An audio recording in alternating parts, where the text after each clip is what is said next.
সরকারের কাছে যদি কই দাম কমাও, সরকার যদি একদিন কয় আজকে কমাইবেছো, ওই যে আজকে যেটা কমাইবেছে এটা পরের দিন গাড়িটা বাড়াই দেয়। সয়াবিন তেল আমরা কোম্পানি দিচ্ছি না প্রতিদিন, বিশেষ করে যারা আমরা মধ্যবিত্ত শ্রেণীর আছি, আমাদের জন্য বাজারে আইসা মানে খুবই একটা হিমশিম খাইতে হইতেছে। 2 লিটার তেল বিক্রি করে আমরা 2 টাকা লাভ করি, 900 টাকা খাটাই যদি আর 5 টাকা লাভ করি, 2 টাকা লাভ দেয়, তো কাস্টমার কম কেমন রাখবো? 7 থেকে 10 দিনের মধ্যে তেলের বাজার স্থিতিশীল থেকে নিম্নমুখী হয়ে যাবে।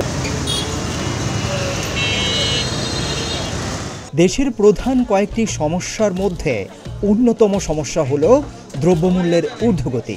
এটি যেন বাংলাদেশের মতো দুর্বল অর্থনীতির দেশে এক বিশাল সমস্যা।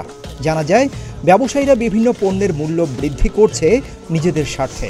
এর ফলে নিম্ন আয়ের মানুষ, এমনকি মধ্যবিত্তরাও তাদের চাহিদা পূরণে হিমশিম খাচ্ছে। বাসা থেকে টার্গেট করে বাড়িলে এই মতো জিনিস কিনা জানা, জিনিসপত্র কিনতে গেলে খুব কষ্ট হয়। সয়াবিন তেলের দাম বাইরে গেল, সামনে রমজান আইছে, এখন মুশকিল।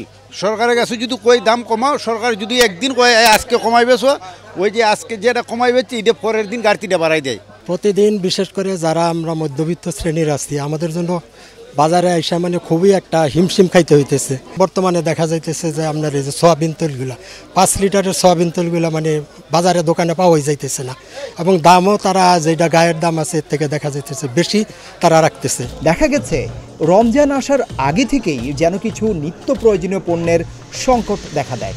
তার মধ্যে অন্যতম সয়াবিন তেল। আমাদের তো ব্যবসা দরকার আছে।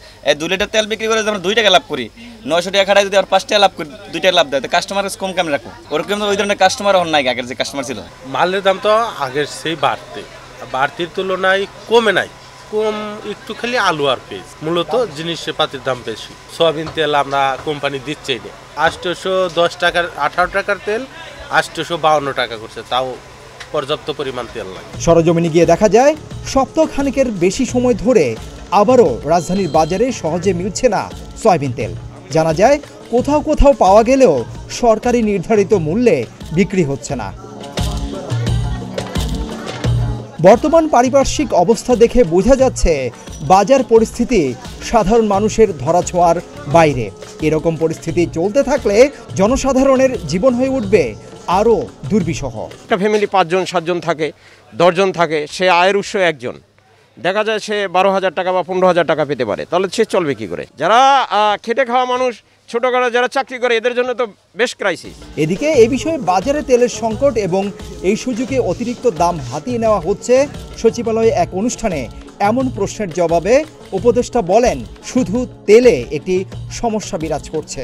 আশা করি আগামী 7 থেকে 10 দিনের মধ্যে তেলের বাজার স্থিতিশীল থেকে নিম্নমুখী হয়ে যাবে এবং সরবরাহের যে ঘাটতি ঘটেছে সেটা দূর হবে। তেলের বাজারকে এবং তেলকে বৈচিত্র্যময় করার জন্য আমরা আমাদের যে স্থানীয় সূত্রে যে আমরা তেল পাই, প্রায় 6 লক্ষ টন তেল, যেটা আগে ক্রুড আকারে ভারতে রপ্তানি হয়ে যেত, আমরা তার উপরে 25% রপ্তানি শুল্ক আরোপ করেছি, যার বিনিময়ে আমরা মনে করছি যে এই তেলটা স্থানীয় বাজারে চলে আসবে এবং আমাদের প্রচুর আমদানি জন্য যে বৈদেশিক মুদ্রা ব্যবহার হয় সেটা সাশ্রয় হবে। এই মুহূর্তে বাজারে যদি আপনারা দেখেন, রমজানের যত পণ্য, খেজুর, ছোলা, ডাল, চিনি, শুধুমাত্র তেল একটা সমস্যা বিরাজ করছে। আমি আশা করি 7 থেকে 10 দিনের মধ্যে তেলের বাজার স্থিতিশীল থেকে নিম্নমুখী হয়ে যাবে। দ্রব্যমূল্যের ঊর্ধ্বগতিতে জনজীবনকে কষ্টে ফেলে দিয়েছে। তাই তো আসন্ন রমজানকে ঘিরে নিত্যপণ্যের বাজার নিয়ে চিন্তিত মধ্য ও নিম্ন আয়ের মানুষরা। সরজমিনে এসে দেখা যায়, যারা আগে 10 কেজি নিত্য প্রয়োজনীয় পণ্য কিনতেন, তারা এখন কিনছেন 2 কেজি 3 কেজি। তাদেরকে জিজ্ঞেস করা হলে তারা বলছেন যে জিনিসপত্রের ঊর্ধ্বগতির কারণে তারা নিত্য প্রয়োজনীয় পণ্যটি কিনতে পারছেন না। তার উপর সয়াবিন তেলের ঘাটতি তো রয়েছেই। তারা বলছেন এ থেকে পরিত্রাণের উপায় তারা খুঁজে পাচ্ছেন না। এদিকে সংশ্লিষ্টরা বলছেন, রমজানে যাতে নিত্য প্রয়োজনীয় পণ্যের দাম না বাড়ে সেদিকে নজরদারি বাড়ানো হবে। নতুন বাজার থেকে সিদ্দিকুর রহমান রোমন, প্রতিদিনের বাংলাদেশ, ঢাকা।